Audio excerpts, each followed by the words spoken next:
Welcome.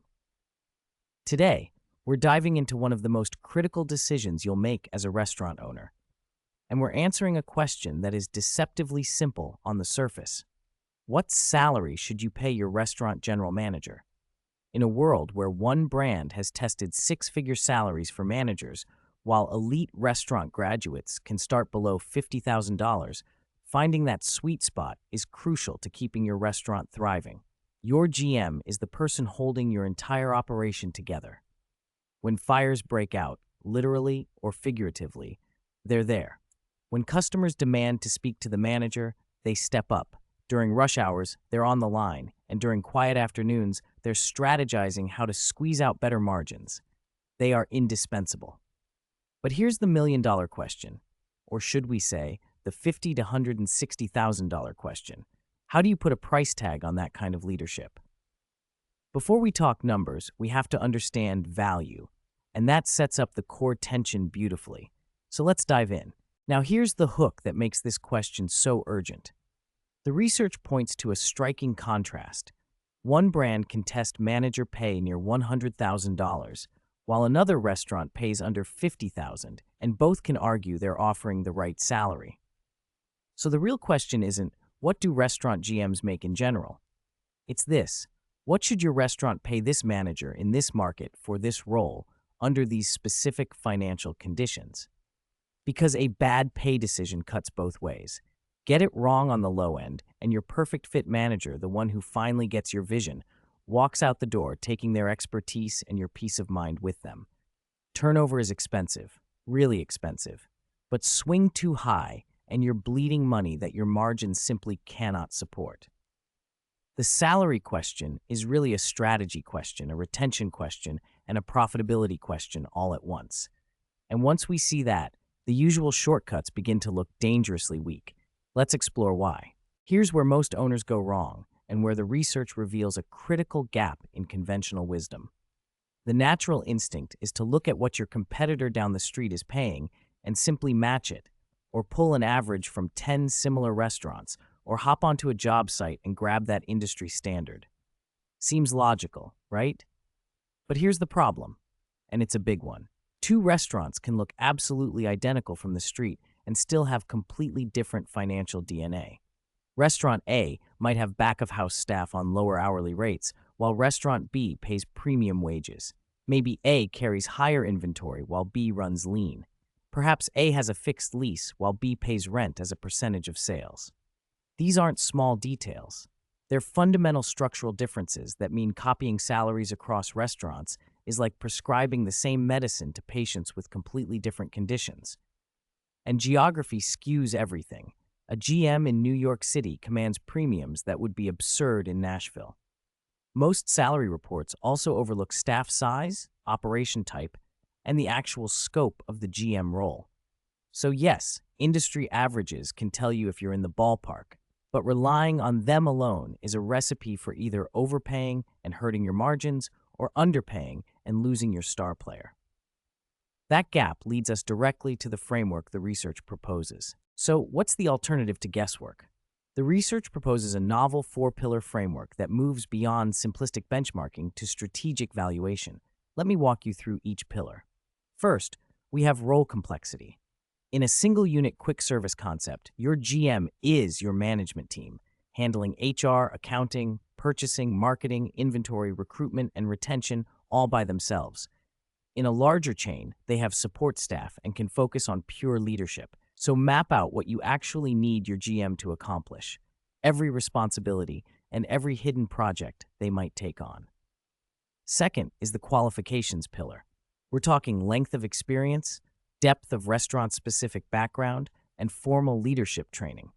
A manager who's survived the unique pressure cooker where production, delivery, and operations happen under one roof brings invaluable expertise you simply cannot replicate. Third is the affordability pillar. The math doesn't lie. Industry practice suggests keeping the GM salary between 5 and 8% of sales when the owner is active and not exceeding 10% total. But critically, these are starting points for creative thinking, not rigid commandments. Profit sharing, bonuses tied to sales or food costs, deferred compensation, These tools let you afford top talent today while protecting cash flow. And fourth is the retention benchmark pillar. Once you find that perfect fit manager, what will it take to keep them from being poached, not just by the restaurant next door, but by hotels, casinos, and corporate dining? These four pillars don't stand alone. They interlock to create a salary structure that is both fair and sustainable. Now for the data that brings this framework to life. The national weighted average for a restaurant general manager sits at approximately $52,815. But zoom into a major metropolitan market like New York City, and the picture changes dramatically. The base salary range spans from $55,000 all the way to $160,000. That is a massive spread, with a weighted average of $73,360, nearly 40% above the national figure. When we break it down by restaurant category, clear bands emerge. Fast food, small chains, and low price point establishments cluster between $55,000 and $70,000. Mid-level casual dining concepts like regional chains occupy the next tier, roughly $70,000 to $85,000. Fine dining establishments jump significantly to between $85,000 and $130,000. And at the pinnacle, high-end boutique restaurants catering to niche clientele can command $130,000 to $160,000.